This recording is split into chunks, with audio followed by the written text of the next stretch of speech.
हाय दोस्तों, नमस्कार। आप सभी का मेरे चैनल में स्वागत है। आज हम बात करेंगे अपनी बोनस पिक की। और बोनस पिक के अंदर मैं जिस शेयर को लेके आया हूँ उसके अंदर अगर आप देखेंगे तो यहाँ काफ़ी अच्छी तेज़ी इस समय इस शेयर के अंदर दिखाई देती हुई नज़र आ रही है। एक महीने के अंदर 25% तक की रिटर्न इस समय निकलते हुए दिखाई दिए। अगर 6 महीने का चार्ट लगाते हैं तो यहाँ पर आप देखेंगे 33% तक की रिटर्न निकलते हुए दिखाई दे रहे हैं। लेकिन अगर मैं ओवरऑल इसके अंदर एक गिरावट वाली जो बात करूँ कि यहाँ से एक अच्छा खासा स्कोप इस शेयर के अंदर निकलता हुआ दिखाई दे रहा है, और जिस हिसाब से पोटेंशियली इस शेयर के अंदर और इस कंपनी के अंदर ग्रोथ है उसको भी मैं समझाने की कोशिश करूँगा कि किस हिसाब से ये शेयर कंटिन्यूसली काफ़ी बढ़िया रिटर्न देता हुआ दिखाई दे रहा है।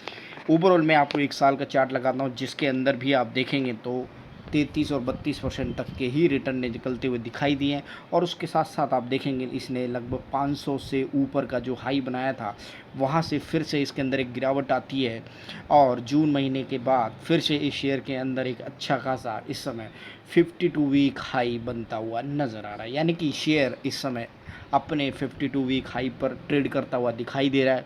और यहाँ पर जो मजबूती का जो इस समय इस शेयर के अंदर जो चार्ट के ऊपर पैटर्न नज़र आ रहा है उससे आप ये समझ लीजिएगा कि शेयर के अंदर बहुत लंबी ग्रोथ अभी बाकी है। हम इस कंपनी के बारे में विस्तार से बात करेंगे और समझेंगे कि किस हिसाब से यह कंपनी काम करती हुई नज़र आ रही है। मैं बात कर रहा हूँ CCL प्रोडक्ट्स इंडिया लिमिटेड, यानी कि एक ऐसी इंटरनेशनल कंपनी जो पूरी की पूरी ग्लोब के अंदर अपना काम करती हुई नज़र आती है। जो जून के महीने में अगर आप देखें तो लगभग 323 रुपये का इसने लो बनाया है, और वहाँ से ये शेयर दोबारा से मई और जून महीने के बाद फिर से एक अच्छी खासी ग्रोथ के साथ आगे भागता हुआ नज़र आ रहा है। यानी कि आप ये समझिएगा कि लगभग 200 रुपये प्रति शेयर इस शेयर के अंदर तेज़ी आती हुई दिखाई दी है। और अगर इसको कंपेयर करने की कोशिश करें तो यहाँ से आप ये समझ सकते हैं कि इसने 60 से 70% तक के रिटर्न निकाल दिए हैं। और ये जो ग्रोथ और जो डीप डाउन इस शेयर के अंदर मिला है वो डेफिनेटली बहुत बड़ी अपॉर्चुनिटी। और उससे पहले इसने 400 के लेवल से 500 का जो हाई बनाया और उसके बाद से मार्केट के अंदर जो गिरावट आई वहाँ से इस शेयर के अंदर दोबारा से एक अच्छा खासा अप मूव इस समय बनता हुआ नज़र आ रहा है। तो मैं बात कर रहा हूँ CCL प्रोडक्ट्स इंडिया लिमिटेड की। मैं इसकी वेबसाइट पे लेके चलूँगा और समझाने की कोशिश करूँगा कि किस हिसाब से कंपनी काम करती है और पूरी की पूरी दुनिया के अंदर अपने प्रोडक्ट सप्लाई करती है।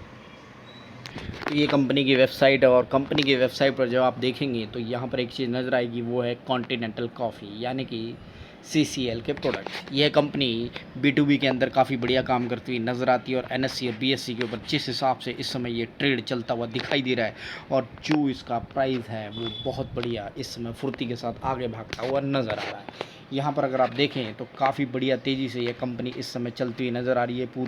पूरे वर्ल्ड के अंदर मैं विस्तार से समझाऊंगा कि कैसे कंपनी इंडियन मार्केट के अंदर और इंटरनेशनल मार्केट के अंदर अपनी डेप्थ बनाती दिखाई दे रही है। लगभग 90 कंट्रीज से भी ज़्यादा इस कंपनी के प्रोडक्ट सप्लाई होते हैं, और every second 1000 cup of the continental coffee is sipped, यानी कि हर एक दिन के अंदर बहुत लंबी ग्रोथ शेयर के अंदर छुपी हुई है। कंपनी जिस हिसाब से अगर आप देखें तो 1994 से एक तरह से लिस्टेड कंपनी है।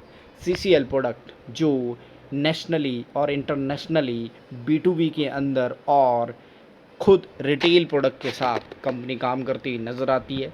400 प्लस से ज़्यादा इनके क्लाइंट्स हैं, 900 प्लस से ज़्यादा इनके ब्लेंड्स बने हुए हैं, और 90 से ज़्यादा कंट्रीज़ के अंदर इनकी सप्लाई है, और 4 लोकेशंस पे इनकी फैक्ट्रीज़ हैं।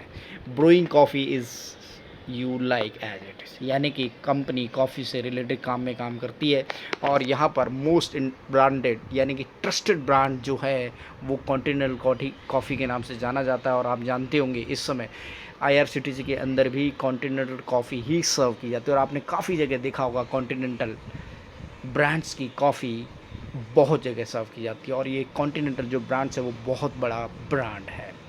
900 plus delicious coffee blend that energies the day, यानी कि ये सिर्फ कॉफ़ी नहीं बनाते और भी बहुत सारे प्रोडक्ट्स जो इनोवेट करते हैं, यानी कि काफ़ी सारी वेराइटीज़ ऑफ प्रोडक्ट बनाते हैं, हैम्पर्स बनाते हैं, और B2B के अंदर आपको काफ़ी सारी चीज़ें इनकी मिलती ही नज़र आएंगी। ये quality packaging option to retain the freshness and the fragrance, we have the wherewith they provide retail and bulk packaging in the form of jar, cans, pouches, sachet, big bags and bulk boxes। यानी कि company का काम बहुत बड़ा है और बहुत सारे, यानी कि आप देखिएगा कि कंपनी जिस हिसाब से इस समय ग्रो करती हुई नज़र आ रही है, और आप देखेंगे कि कंपनी, कोई भी कंपनी हो इस समय वेराइटीज़ ऑफ सॉल्यूशन देगी तभी मार्केट के अंदर सस्टेनेबिलिटी दिखाती हुई नज़र आती है। और यहाँ पर कंपनी देख सकते हैं किस हिसाब से ग्रोथ के साथ जो इसकी रिटेल पैकेजिंग है, जिस हिसाब से इसके प्रोडक्ट हैं, हाई क्वालिटी प्रोडक्ट इस समय दिखाई देते हुए नज़र आ रहे हैं। और ये रीज़न है कि कंपनी काफ़ी बढ़िया तरीके से ग्रोथ के साथ काम करती हुई नज़र आ रही है। और इस समय अब मैं आपको दिखाऊंगा कि कैसे फाइनेंशियली रूप से कंपनी अपनी ग्रोथ एक्सेल के ऊपर, यानी कि इसका हेल्थ कार्ड कैसा है। स्पेशली देखिए, कोई भी शेयर, कोई भी कंपनी हो तब तक सस्टेनेबिलिटी नहीं ला पाती है जब तक कि उसके प्रोडक्ट बढ़िया ना हो, और प्रोडक्ट बढ़िया होने के बाद उसकी सेलिंग कैसी है, रिटर्न कैसे है। और वही रीज़न है कि मैं इसका जो हेल्थ कार्ड दिखाऊंगा, जिसके अंदर मैं आपको समझाने की कोशिश करूँगा कि कैसे कंपनी फाइनेंशियली रूप से ग्रोथ अपनी दिखा रही है। तो यहाँ पर हम बात करेंगे सीसीएल प्रोडक्ट इंडिया की, और उससे पहले मैं समझा दूँ कि किस हिसाब से वाइड रेंज वाली कंपनी है।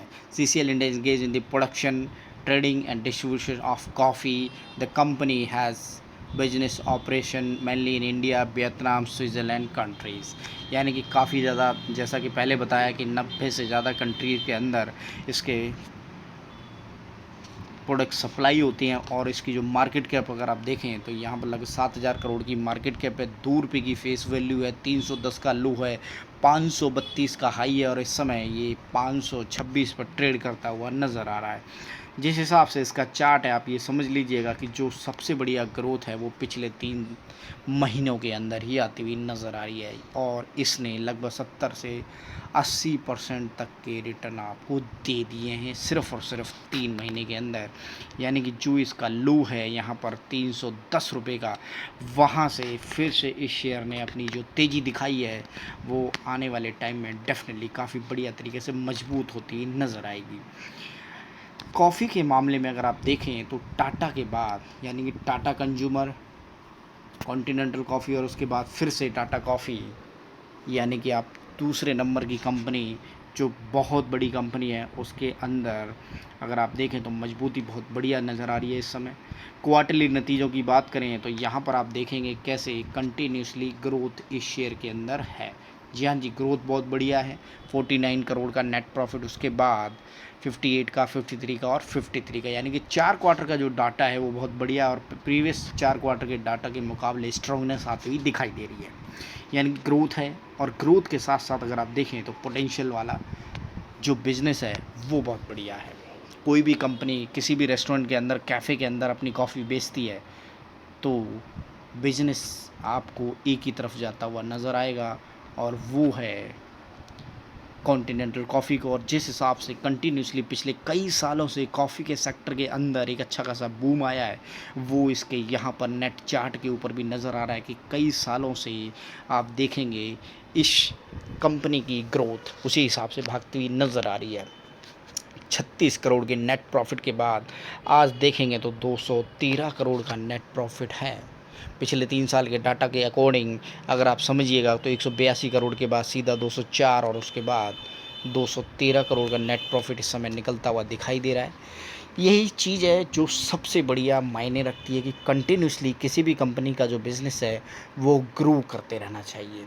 फाइनेंशियली रूप से हेल्थ कार्ड हमेशा स्ट्रॉन्ग रहना चाहिए। यहाँ पर 2-3 चीज़ और देख लीजिएगा कि किस हिसाब से इस शेयर के अंदर DII ने अपनी होल्डिंग कंटिन्यूसली इंक्रीज़ करती हुई दिखाई दे रही है, जिस हिसाब से आप चार्ट पर देखेंगे। और वहीं अगर आप देखें तो यहाँ पर प्रमोटर्स अपनी हिस्सेदारी 46% के साथ बने हुए हैं। और FII की बात करें तो कंटिन्यूसली FII ने पहले अपनी हिस्सेदारी को बढ़ाया था और धीरे धीरे वो अपनी हिस्सेदारी को कम करते हुए नज़र आ रहे हैं। 2019 के मुकाबले जहां पर कॉन्टिनेंटल कॉफ़ी के अंदर एफआईआई की होल्डिंग 24% से ज़्यादा थी, तो आज की डेट में 5.8% है। लेकिन वहीं डीआईए की हिस्सेदारी इसी समय 6% थी, तो आज की डेट में 22% से ज़्यादा है। यानी कि डीआईए ने हाथ मारने ज़्यादा स्टार्ट कर दिए हैं शेयर के अंदर, क्योंकि जिस हिसाब से आप समझेंगे घरेलू व्यापार के अंदर इस समय कॉफ़ी की डिमांड बहुत ज़्यादा है और लोकल इन्वेस्टर इस चीज़ को अच्छी तरीके से जानते हैं।